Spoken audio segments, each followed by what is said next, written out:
Hello प्यारे दोस्तों, स्वागत है आपका हमारे यूट्यूब चैनल कहानी में। आज मैं आप लोगों के लिए एक बहुत ही रोचक और मनोरंजन कहानी लेकर आई हुई हूँ। चलिए हम अपनी कहानी शुरू करते हैं। कहानी का नाम है जादुई पंख और सच्चा साहस। एक समय की बात है, पहाड़ियों से घिरे हुए एक छोटे से गांव में अन्वी नाम की एक 9 साल की बच्ची रहती थी। अन्वी अत्यंत ही जिज्ञासु और हर चीज के बारे में सवाल पूछती और हमेशा नए अनुभवों के तलाश में रहती। लेकिन गांव के लोग उसे अक्सर डरपोक कहते थे, क्योंकि वह अंधेरे, जानवरों और छोटी छोटी बातों से डर जाया करते थे। एक दिन गांव के पास की जंगल से एक बूढ़ा साधु आया। वह गांव वालों को कहानियां सुनाता और बच्चों को अच्छे संस्कार सिखाता था और गांव के लोग उसे कपड़ा और भोजन दे दिया करते थे।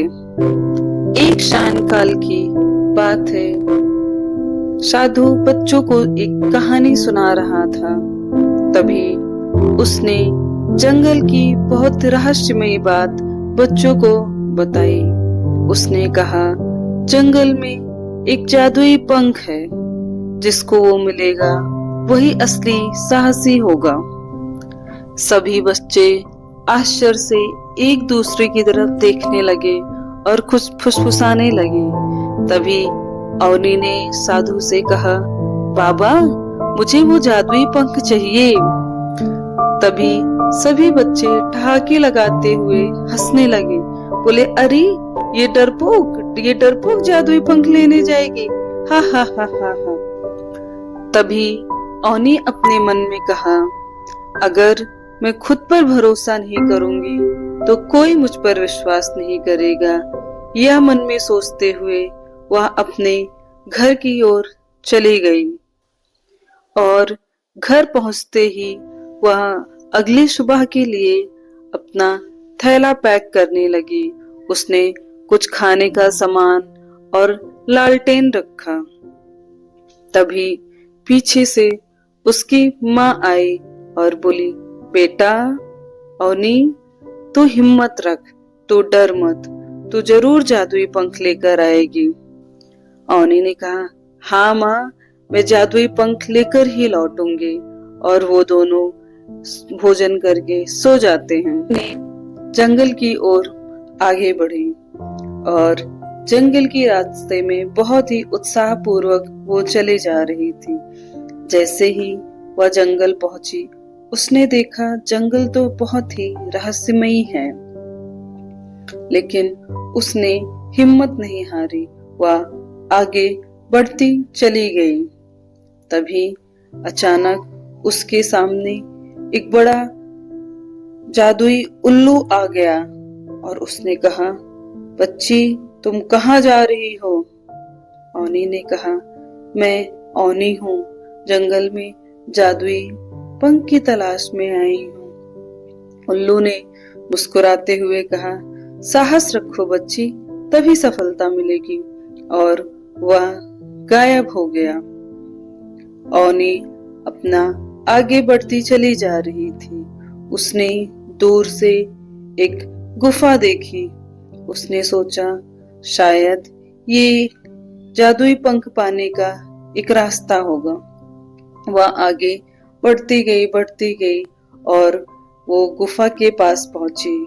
उसने देखा गुफा में बहुत अंधेरा था, लेकिन उसने गुफा के अंदर कुछ चमकने वाली चीजें देखी। उसको लगा, शायद क्यों न हो इसके अंदर ही जादुई पंख हो। और वो गुफा के अंदर जाने का निश्चय करती है और उसने अपनी लालटेन जलाई और अंदर की ओर बढ़ी। उसी समय उसकी धड़कनें बहुत ही तेज हो गई और वो डरने लगी, क्योंकि गुफा से बहुत अजीब अजीब आवाजें सुनाई दे रही थी। थोड़ी देर वह रुक सी गई, लेकिन फिर उसने अपना हिम्मत जुटाया और अपने मन में बोला, मैं यहाँ डरने नहीं आई हूँ, खुद से कहा, और वो आगे बढ़ती रही। जैसे ही वह अंदर गई, उसने देखा कि गुफा की दीवारें चमकीले पत्थरों से जड़ी हैं और गुफा के आखिर में एक सुनहरा पंख रखा दिख रहा था और उससे हल्की सी रोशनी आ रही थी। वह उस पंख को देख के एक बहुत ही खुश हुई और उसने अपने कदम तेजी से बढ़ाए और जैसे वह पंख की ओर आगे बढ़ती जा रही थी, उसका मन आत्मविश्वास से भरता जा रहा था और वह इतनी उत्साहित थी, वह कितनी जल्दी जादुई पंख को अपने हाथों में ले और गाकर गांव वालों को बताए, देखो मैंने ये कर दिखाया। तभी वह जादुई पंख के पास पहुंच गई। उसने तुरंत अपने हाथों में उस पंख को उठा लिया। तभी वहां एक बहुत ही मधुर आवाज गूंजी, ओनी, तुमने साहस दिखाया। याद रखो, सच्चा साहस डर का सामना करना है, ना कि डर का ना होना। और वह आवाज बंद हो गई। उसने अपने हाथ की हथेली में रखे हुए पंख को देखा। वह पंख भी चमक उठा एक असाधारण तरीके से और फिर एक साधारण पंख में बदल गया। लेकिन ओनी के दिल में अब आत्मविश्वास की रोशनी जग चुकी थी और वो बहुत ही प्रसन्न थी। कुछ समय बाद वह अपने गांव वापस जाने का निश्चय करती है और गुफा से बाहर आ गई और वह धीरे धीरे अपने गांव के समीप आ गई। उसे जंगल से लौटता हुआ देखकर गांव के सारे लोग हैरान रह गए थे। ओनी, तूने तो सच में पंख पा लिया, मुस्कुराते हुए एक गांव के बुजुर्ग ने कहा। ओनी आगे बढ़ी और कहे, हाँ चाचा, पंख तो एक प्रतीक है, असली ताकत तो हमारे अंदर होती है। और जैसे ही गांव लौटी, सभी लोग उसकी बहुत तारीफ करने लगे और वहां के बच्चों ने पूछा, अरे ओनी, तूने यह कैसे कर दिखाया?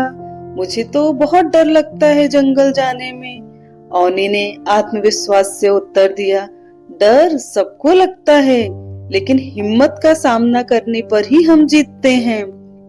और सब लोग बहुत खुश हुए और सबने ओनी के सम्मान में तालियां बजाई और उसी दिन से सब लोग ओनी का बहुत ही सम्मान करने लगे और उसको डरपोक बुलाना बंद कर दिए। और अब ओनी गांव के बच्चों के साथ मिलके नई नई चीजें करती और उन लोगों को पढ़ाती और बुजुर्गों की सेवा करती थी। धन्यवाद दोस्तों। आशा है आपको हमारी यह कहानी अच्छी लगी होगी। इस कहानी से हमें यह सीख मिलती है, हमें अभी कभी भी अपने आप को कम नहीं आंकना चाहिए।